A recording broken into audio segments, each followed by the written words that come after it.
Good evening boys.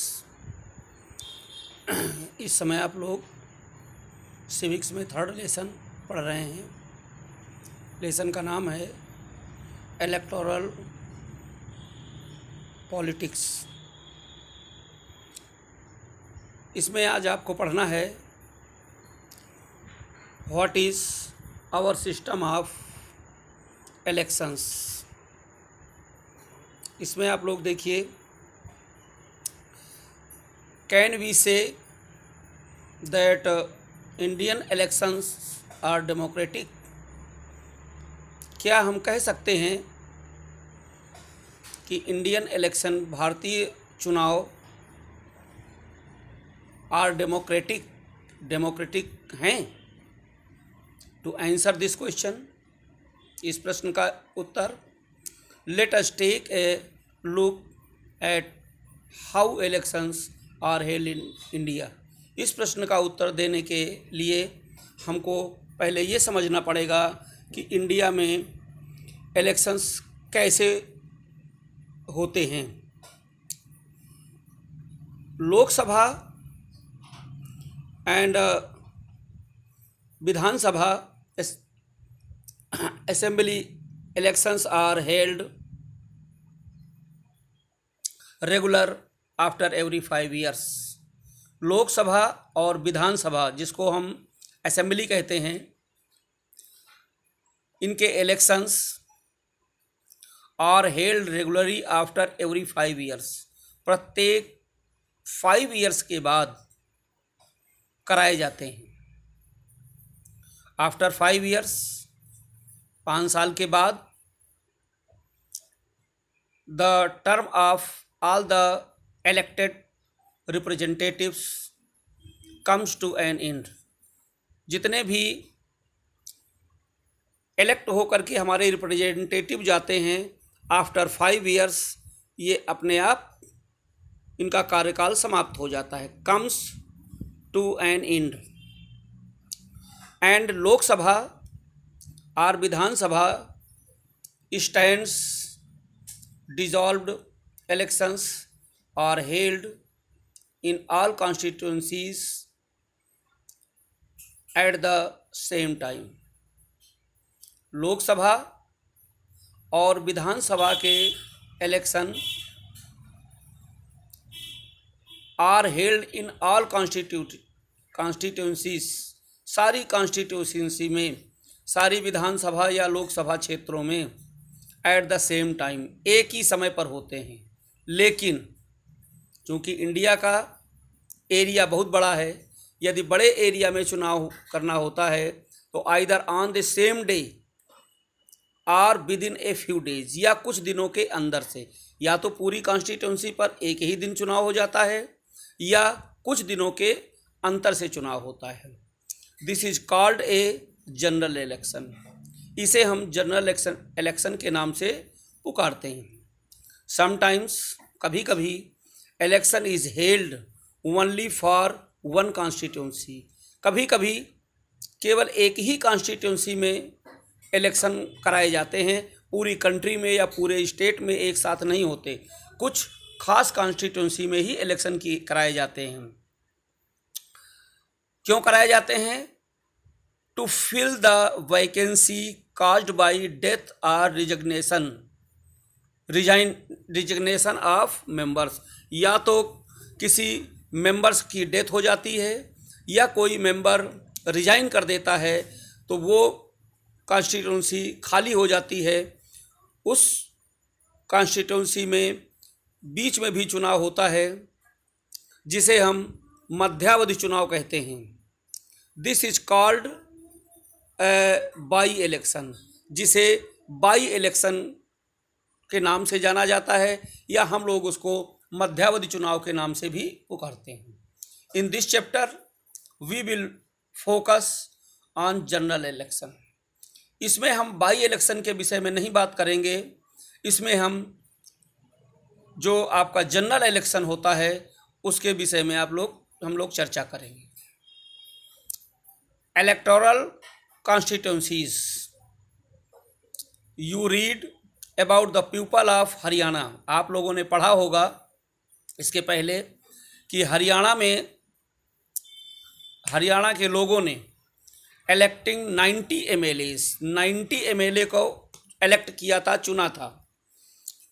You may have wondered how they did that. ये आश्चर्यजनक बात है कि वो कैसे थे। Did every person in Haryana vote for all the 90 MLAs। Haryana state के सारे लोगों ने 90 MLAs के लिए वोटिंग की थी। यू परहैप्स नो, शायद आप जानते होंगे, that this is not the case. ये कोई यहाँ का केस नहीं है, ये कोई मैटर नहीं है हमारे बताने का। फॉर एग्जाम्पल है वो। इन आवर कंट्री, हमारे पूरे कंट्री में, we follow an area based system of representation. Area wise हम लोग इसको चुनाव करते हैं, उसको फॉलो करते हैं। The country is divided into different areas for purpose of election. Election के हिसाब से हमारे अपने कंट्री को कई भागों में, डिफरेंट एरिया में उसको डिवाइड कर दिया जाता है। These areas are called electoral constituencies. ये जो एरियाज होते हैं इनको हम इलेक्टोरल कॉन्स्टिट्यूंसीज या लोकसभा क्षेत्र या विधानसभा क्षेत्र के नाम से जानते हैं। The voters who live in an area elect one representative. उस एरिया का जो पर्सन चुना जाता है, वो पर्सन जो है उस एरिया का रिप्रेजेंटेटिव कहा जाता है। वो व्यक्ति उस एरिया का रिप्रेजेंटेटिव होता है। For Lok Sabha elections, Lok Sabha elections के लिए, the country is divided into 543 constituencies. हमारा देश जो है, हमारी कंट्री जो है 543 कॉन्स्टिट्यूंसीज में डिवाइड किया गया है। The representative elected from each constituencies is called a member of parliament और एन MP। इन 543 कॉन्स्टिट्यूंसी में जो व्यक्ति चुन करके जाता है, उस व्यक्ति को मेंबर ऑफ पार्लियामेंट या इसको शॉर्ट में MP भी कहा जाता है। One of the features of democratic elections is that every vote should have equal value. हमारे कॉन्स्टिट्यूंसी के हिसाब से, हमारे संविधान के हिसाब से प्रत्येक व्यक्ति केवल एक वोट दे सकता है। That is why our constitution requires that each constituency should have a regularly equal population living within it। और प्रत्येक कॉन्स्टिट्यूंसी में इक्वल पॉपुलेशन नहीं होती है। सिमिलरली, ठीक इसी प्रकार से ईच स्टेट इज डिवाइडेड। अगर स्टेट के चुनाव होते हैं, ये तो आपके कंट्री के चुनाव अर्थात लोकसभा चुनाव के लिए था। अब यदि स्टेट वाइज चुनाव होते हैं तो हम लोग यूपी में रहते हैं, तो सिमिलरली ईच के state is divided into a specific number of assembly. पूरा स्टेट जो है कुछ निश्चित असेंबली कॉन्स्टिट्यूंसी के में डिवाइड कर दिया जाता है, बांट दिया जाता है। हमारे विधानसभा क्षेत्र उसको कहते हैं हिंदी में। In this case the elected representative is called the member of legislative assembly. इस प्रकार विधानसभा में, असेंबली में जो व्यक्ति चुन करके जाता है उसको हम मेंबर ऑफ लेजिस्लेटिव असेंबली कहते हैं, या उसको शॉर्ट में MLA कहते हैं, member of legislative assembly. Each parliamentary constituency has with in it several assemblies constituencies. एक लोकसभा क्षेत्र जो होता है वो कई विधानसभा क्षेत्रों में बांट दिया जाता है। अर्थात लोकसभा क्षेत्र का जो क्षेत्र होता है वो असेंबली के क्षेत्र से बड़ा होता है। एक लोकसभा क्षेत्र में, एक कॉन्स्टिट्यूंसी में, स्टेट की एक विधानसभा क्षेत्र में स्टेट के कई असेंबली बांट दी जाती है। The same principle applies for panchayat and municipality elections. Same यही स्थिति आपका पंचायत इलेक्शन या म्यूनिसिपल इलेक्शन में भी इसी तरह का सिस्टम अपनाया जाता है। ईच विलेज आर टाउन, प्रत्येक गांव या कस्बा is divided into several wards, कुछ निश्चित वार्ड में डिवाइड कर दिया जाता है। दैट आर लाइक कॉन्स्टिट्यूंसीज, जैसे विधानसभा और लोकसभा के क्षेत्र में कॉन्स्टिट्यूंसी में विभाजित किया जाता है, उसी प्रकार से पंचायत और म्यूनिसिपैलिटी के चुनाव में पूरे एरिया को कुछ निश्चित क्षेत्रों में बांट दिया जाता है, जिसको हम वार्ड कहते हैं। Each ward elects one member of the village, प्रत्येक वार्ड से गांव का एक मेंबर चुना जाता है। Or the urban local body, urban body में समटाइम्स कभी कभी these constituencies are called as seats for each constituency represent one seat in the assembly. When we say that लोक दल won 60 seats, अब हरियाणा में आइए, हरियाणा में 90 सीट्स थी विधानसभा की, उन 90 में से 60 सीट जो है लोक दल ने जीती थी।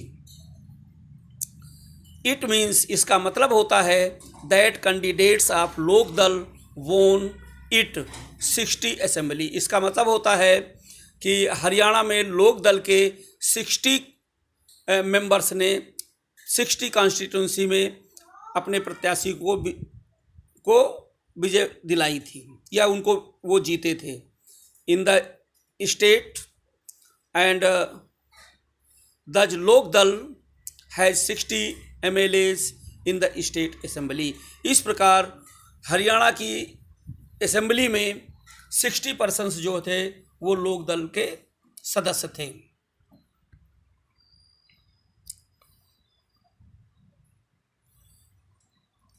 अब है कुछ सीटें रिजर्व कर दी जाती हैं, तो रिजर्व कॉन्स्टिट्यूंसीज, कुछ रिजर्व कॉन्स्टिट्यूंसी होती है, हमारे कॉन्स्टिट्यूशन के हिसाब से रिजर्वेशन दिया गया है, उस रिजर्वेशन के हिसाब से कुछ कॉन्स्टिट्यूंसी को रिजर्व कर दिया जाता है कि इस कॉन्स्टिट्यूंसी में SC आदमी जीतेगा, वो चुनाव लड़ सकता है, या ST आदमी चुनाव लड़ सकता है, या OBC लड़ सकता है, या ये सीट आपकी महिला कैंडिडेट की है, या वो जनरल कैंडिडेट की है। इस प्रकार से रिजर्व कर दिया जाता है।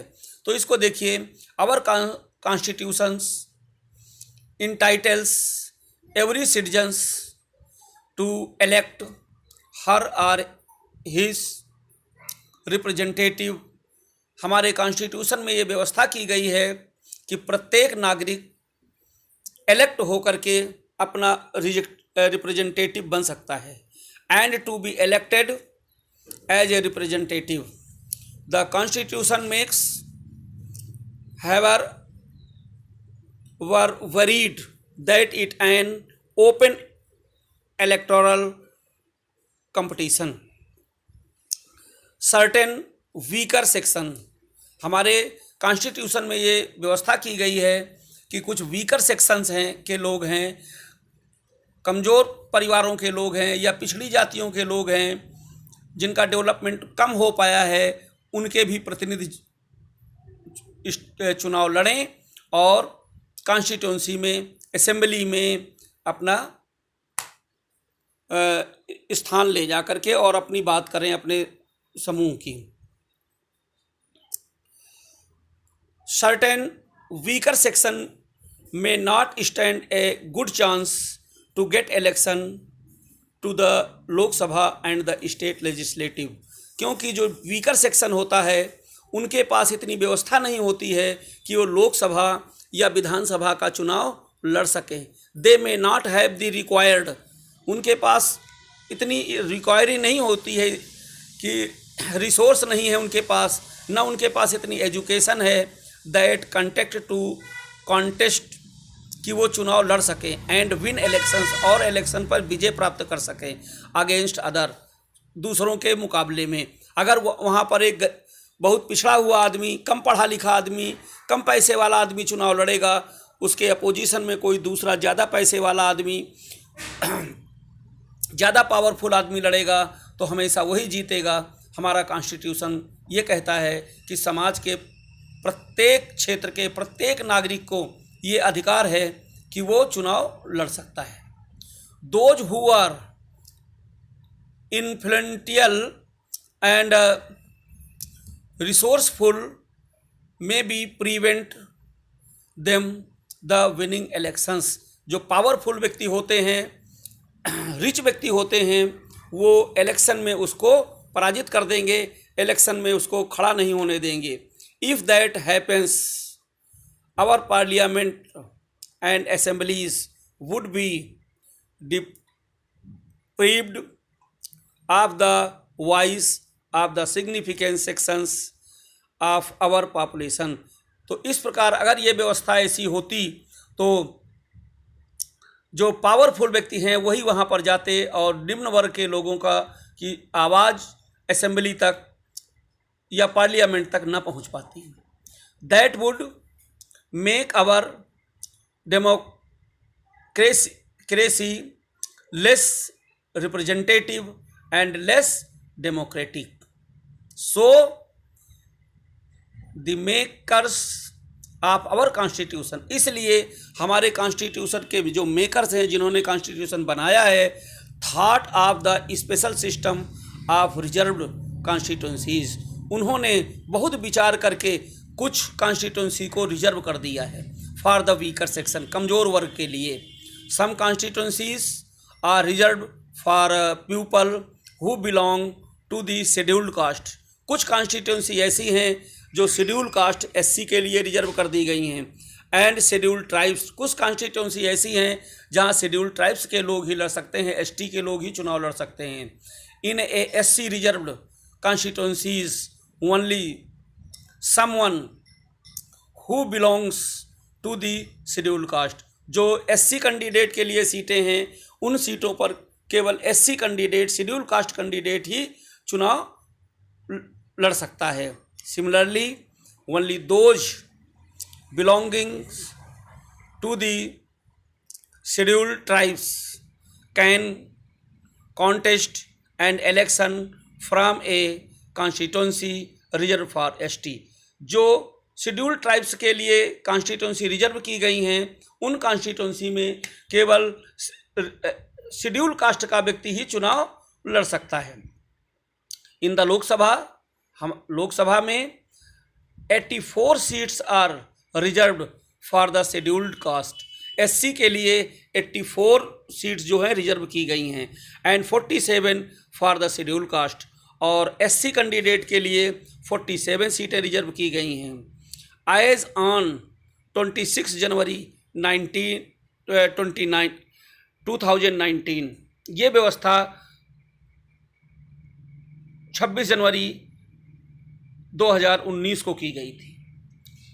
This number is an proportional to their share in the total population. ये सिस्टम जो है वहाँ की पॉपुलेशन के हिसाब से बांटी जाती है कि किस कॉन्स्टिट्यूंसी में